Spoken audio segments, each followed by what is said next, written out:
हाँ जी, दिल्ली एयरपोर्ट से वेलकम है जी। मैं हूँ नैनी और मैं सोलो ट्रैवलर भी हूँ, जो कि मैंने कुछ ही सालों पहले शुरू किया। और इस बार मैंने अपने बर्थडे पर फर्स्ट इंटरनेशनल ट्रिप करी, वो भी one of my favourite country Bhutan से शुरू। सो चलिए आगे चलते हैं और बताती हूँ कि ओवरऑल कैसा रहा एक्सपीरियंस इस भूटान ट्रिप का। तो this is view from my hotel और सामने नदी बह रही है जिसकी आवाज़ मतलब इतनी सूदिंग है, मैं क्या बताऊँ। और वहाँ पे पहाड़ है। देखो, सबसे पहले अपनी लोकेशन से मैं दिल्ली पहुंची, फिर वहाँ से बागडोगरा की फ़्लाइट ली और बागडोगरा से बाय रोड हम पहुँचे भूटान। और जहाँ पर सबसे पहला दिन आपको बिताना पड़ता है फुनसुलिंग शहर में, जहाँ पर आपका इमिग्रेशन प्रोसेस होता है। और एक दिन के स्टे के बाद आप यहाँ से आगे बढ़ सकते हैं भूटान घूमने के लिए। सो ये है डे 1 हेयर एट भूटान। फुनसोलिंग जो जगह है वहाँ पर ये सबसे ओल्डेस्ट बुद्धा टेम्पल है। सो यहाँ का जो आर्किटेक्चर है ऑल्दो बहुत ही ज़्यादा अमेजिंग है। You can see that. Weather थोड़ा ओकेइश है but we are enjoying it. देखो, डे 1 पर ऐसी बहुत ज़्यादा साइट सीइंग जो है वो इंक्लूड नहीं होती है। स्पेशली अगर आप भूटान आ रहे हो तो बहुत इंपॉर्टेंट होता है कि अपने साथ आप एक गाइड रखो। बिना गाइड के भूटान घूमना अलाउड ही नहीं है। सो इसके कुछ चार्जेस लगते हैं, लाइक 1200 पर डे के हिसाब से जो आपको पे करना पड़ता है। और अगर आप ग्रुप के साथ आ रहे हो तो ये जो है काफ़ी मिनिमल आपको पड़ जाता है। सो ये नज़ारे देखते हुए हम जा रहे हैं टिम्फू, जो कि भूटान का कैपिटल भी है और एक बहुत सुंदर शहर है। बीच में आप देख रहे हो कि कितना बढ़िया मौसम है, जहाँ पर कुछ साइट सीइंग हम करने वाले हैं, जिसमें से पहली साइट आ चुकी है। सो भाई क्या बादल दिख रहे हैं। मतलब इस टाइम हमारे दिल्ली का AQI था और बॉर्डर पार करते ही भूटान का जो AQI था, ओ हो मज़ा ही आ गया। भूटान को one of the happiest country in the world कहा जाता है। ये आप यहाँ की ताज़ा हवा और AQI देखकर पता लगा सकते हैं।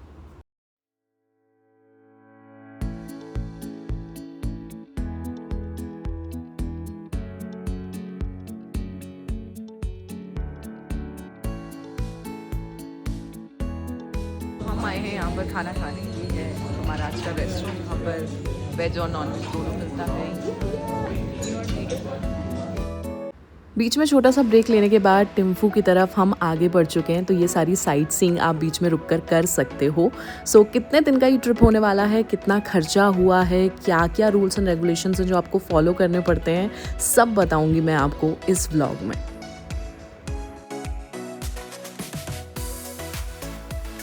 आई एम इन भूटान और अभी हम टिम्फू में हैं, जो कि यहाँ की एक बहुत ही मेजर सिटी है, कैपिटल है। And you can see the roads which are very clean because यार पॉपुलेशन बहुत कम है। उसके अलावा जेब्रा क्रॉसिंग देखो आप, जब लोग वहाँ पर चलते हैं या क्रॉस करते हैं सो गाड़ियाँ जो हैं वो अपने आप रुक जाती हैं।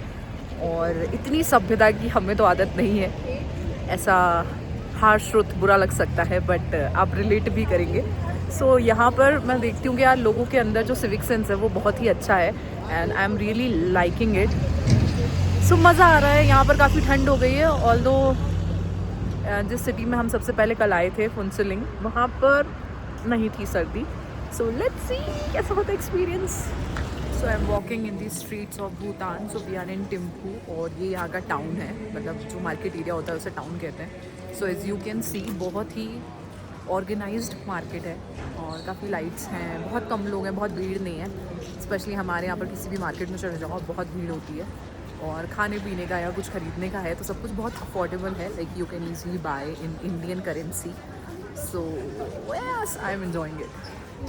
सो ये था डे 1, जहाँ पर आप आते हो, थोड़ा सा रिलैक्स करते हो, इस देश के मिजाज के बारे में थोड़ा जानते हो। और अभी हम टिम्फू शहर में आ चुके हैं, जो कि कैपिटल ऑफ भूटान है। सो खाने पीने के लिए आपको सब कुछ मिल जाता है, इवन वेज ऑप्शंस भी मिल जाते हैं। और मैंने तो भाई आकर सबसे पहले मोमो टेस्ट किए, क्योंकि यहाँ का टेम्परेचर एकदम डाउन था फुनसुलिंग से। सो मज़ा आया। मिलते हैं अगले व्लॉग में।